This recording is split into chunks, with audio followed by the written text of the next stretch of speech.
भौतिकी का प्रथम अध्याय प्रकाश का प्रवर्तन, लाइट ऑफ रिफ्लेक्शन बताने जा रहे हैं।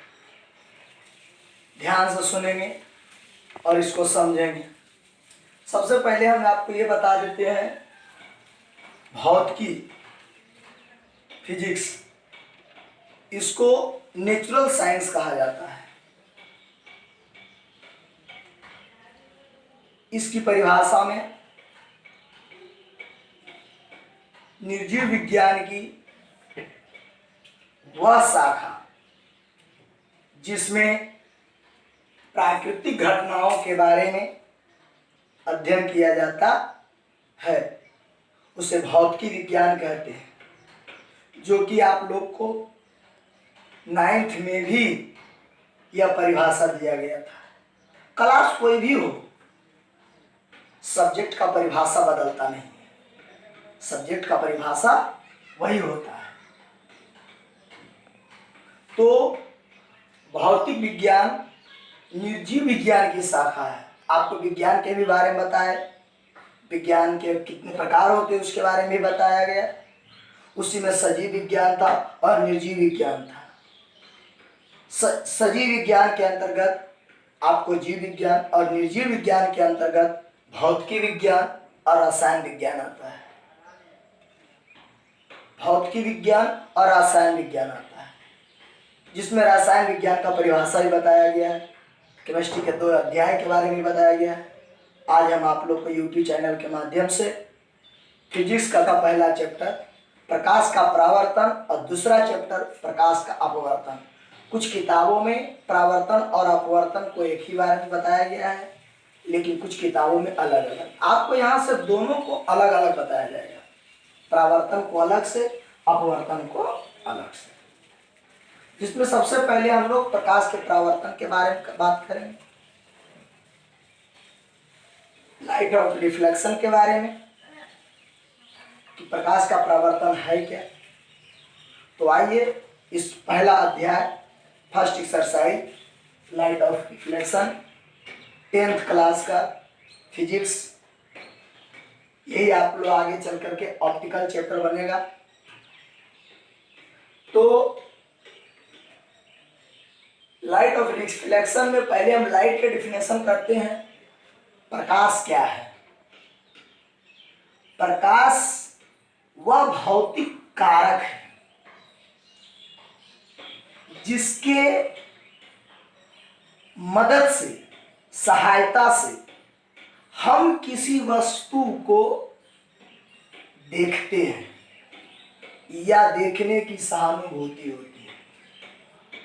प्रकाश को हम देख नहीं सकते, लेकिन इसका अनुभव किया जा सकता है, क्योंकि आपने जब कमरे में जाते हो और प्रकाश कम होती है तो वहां की वस्तुओं को देखने में थोड़ी कठिनाइयां होती है, क्योंकि वहां पर प्रकाश का अभाव है। तो अभाव का महसूस किया जा सकता है। हवा जिस प्रकार से हम लोग महसूस करते हैं, देखते नहीं, हवाएं तेज चलती है, धीमी चलती है, उसी प्रकार से तेज प्रकाश है, धीमी प्रकाश है। तो प्रकाश को अनुभव हम लोग करते हैं और इसी के मदद से हम किसी वस्तु को देखते हैं, क्योंकि देखने में हमारी नेत्र की रेटिना पर उस वस्तु का प्रतिबिंब बनता है, जिस वस्तु को देखना होता है। जैसे कि आपने बोर्ड पर लिखा हुआ प्रकाश का प्रवर्तन, यहां पर यह एक वस्तु बन चुकी है, इससे होकर के प्रकाश परावर्तित होती है और हमारी नेत्र के अंदर रेटिना पर इसका प्रतिबिंब बनता है और तब ये हमें दिखाई पड़ती है, जिसका चर्चा हम लोग नेत्र संबंधित चैप्टर में पूर्णतः करेंगे अच्छी तरह से। तो कुछ किताबों में प्रकाश का परिभाषा इस प्रकार से भी दी जाती है कि प्रकाश एक प्रकार का कारक है जो हमारी नेत्र पर पड़ने के बाद उस वस्तु का प्रतिबिंब नेत्र की रेटिना पर बनती है, तब हमें वह वस्तु दिखाई पड़ता है। हम इन परिभाषाओं को बोर्ड पर लिख देते हैं। देखिए परिभाषा आपको बोर्ड पर लिख दिया गया है।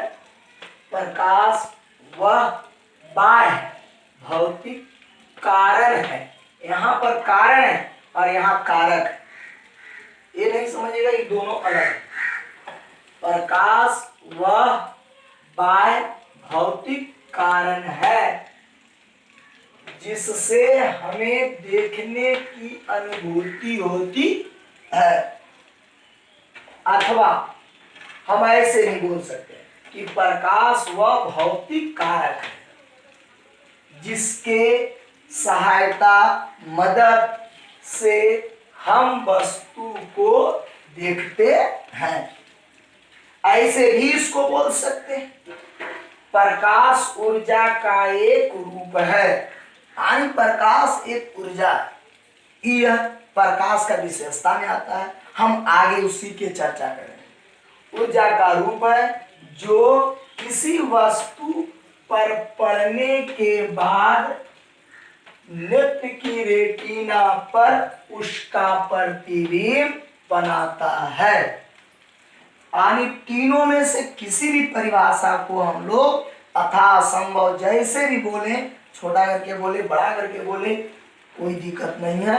तीनों परिभाषा इसको मस्त है। इसके बाद हम लोग प्रकाश के गुणों के बारे में बताएंगे। कुछ गुण तो इस पर लिख दिया गया है कि प्रकाश ऊर्जा का एक रूप है, प्रकाश चुंबकीय तरंग है, प्रकाश सीधी रेखा में गुजरती है, अलग अलग माध्यमों में प्रकाश की चाल अलग अलग होती है, ठोस द्रव गैस सभी में प्रकाश की चाल भिन्न होते हैं।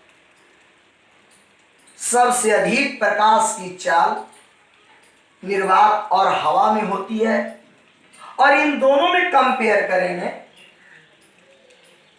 तो सबसे अधिक निर्वात में होती है, हवा में उससे कम। लेकिन संख्यात्मक मान पर दोनों को समान वैल्यू दिया जाता है। 3 × 10⁻8 किलोमीटर, 3 × 10⁻8 मीटर प्रति सेकेंड या 3 × 10⁻5 किलोमीटर प्रति सेकेंड, हवा और निर्वात दोनों में। लेकिन यदि इन दोनों में पूछा जाए कि हवा और निर्वात किसमें प्रकाश की चाल अधिक है, तब आपका जवाब होगा निर्वात में। क्योंकि प्रकाश की विशेषता में एक ये भी है कि प्रकाश एक अयांत्रिक तरंग है। क्योंकि अयांत्रिक तरंग उसी को कहा जाता है जो बिना माध्यम के गमन करती है। तो प्रकाश बिना माध्यम के गमन करने वाला भौतिक कारक है। यह ठोस द्रव और गैस के साथ साथ निर्वात में भी गमन करता है। तो इन सभी बातों को यदि हम लिखते हैं तो ये प्रकाश का प्रॉपर्टी गुण कहलाता है।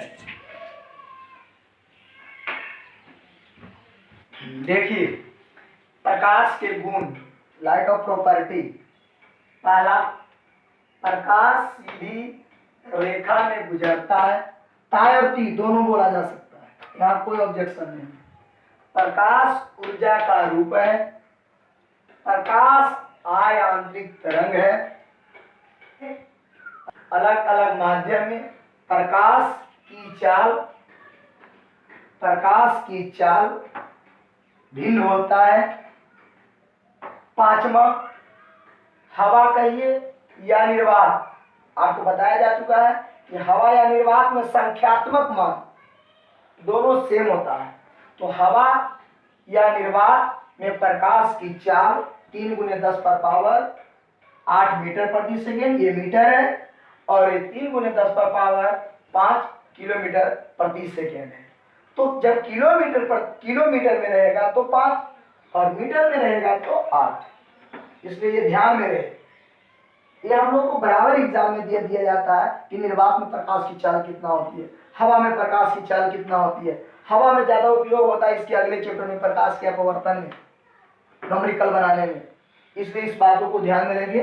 ये कांस्टेंट वैल्यू है, लेकिन ये दोनों में कंपेयर किया जाएगा, ये दोनों में पूछा जाएगा कि हवा में ज्यादा होता है या निर्वात में, तब आपको बताना है निर्वात में थोड़ा थोड़ा अधिक होता है, बहुत ज्यादा अधिक नहीं, बहुत, ये दोनों में बहुत गहराई में अध्ययन करने के बाद इसमें अधिक होता है और इसमें कम होता है, लेकिन संख्यात्मक मान पर ये दोनों वैल्यू सेम होती है। तो ये था आपको प्रकाश का परिभाषा, प्रकाश का गुण, और आगे का टॉपिक दिया जाता है प्रकाश का उत्सर्जन। प्रकाश निकलती है किससे, जिन वस्तुओं से प्रकाश निकलती है या उत्पन्न होती है उसे प्रकाशीय पिंड, दीप्तमान पिंड कहा जाता है, और जिन वस्तु से प्रकाश नहीं निकलती है, नहीं उत्सर्जित होती है, उसे अदीप्तमान पिंड कहा जाता है। दीपक, बल्ब, तारे, ये सभी दीप्तमान हैं। और बेंच टेबल ले लेते हैं, आपका क्लास का ही उदाहरण लेते हैं, तो ये सबसे प्रकाश निकलती है। मैंने गुजरने की बात नहीं कहा, मैंने उत्सर्जन, आपने बल्ब जलाते हो तो बल्ब से प्रकाश का उत्सर्जन होता है, मोमबत्ती हम लोग जलाते हैं प्रकाश का उत्सर्जन होता है। आप एक लिविंग थिंग्स, ऐसे तो फिजिक्स को नेचुरल साइंस कहा जाता है, साथ ही साथ इसमें निर्जीव के बारे में अध्ययन किया जाता है, लेकिन हम आपको एक सजीव के बारे में बताते हैं जो रात्रि में प्रकाश का उत्सर्जन करता है। जुगनू का आप नाम सुना होगा, लोग हिंदी भाषा में इसको खगोश भी कहते हैं, जो दत्त करत प्रकाश, जहां तहां प्रकाश करता है, लेकिन उसको इस साइंस से जोड़ा नहीं जाता। इसलिए विद्यार्थी, जिससे प्रकाश का उत्सर्जन होता है उसे दीप्तमान पिंड कहा जाता है, और जिससे प्रकाश का उत्सर्जन नहीं होता उसे अदीप्तमान पिंड कहते हैं। लेकिन जिससे प्रकाश गुजरता है उसे पारदर्शी, और जिससे नहीं गुजरता उसे अपारदर्शी कहते हैं। ठीक है, आगे लिख देते हैं बोर्ड पर। देखिए, अभी आप लोग को दोनों टॉपिक बताया गया, आत्मदीप्त पदार्थ पिंड भी बोलिए या दीप्तमान पिंड भी बोलिए या वस्तु बोलिए, कोई दिक्कत नहीं। यहाँ पदार्थ, वस्तु, पिंड जो भी बोलना है बोल सकते हैं। वह पदार्थ जिससे प्रकाश का उत्सर्जन होता है, यानी निकलता है, उसे दीप्तमान पदार्थ कहते हैं। उदाहरण में लेते हैं दीपक जलाने पर, किसी दीपक बच्चे का, लड़के का नाम नहीं, ये दीपक, सूर्य, तारे, ये सभी से प्रकाश का उत्सर्जन होता है, निकलना होता है। लेकिन ईंट, पत्थर, बेंच, ये सबसे प्रकाश का उत्सर्जन नहीं होता है। कहने मतलब इसका ये उल्टा है, इससे प्रकाश का निकलना, इससे प्रकाश का निकलना नहीं। वह पदार्थ जिससे प्रकाश का उत्सर्जन नहीं होता है उसे अदीप्त पदार्थ या पिंड कहते हैं।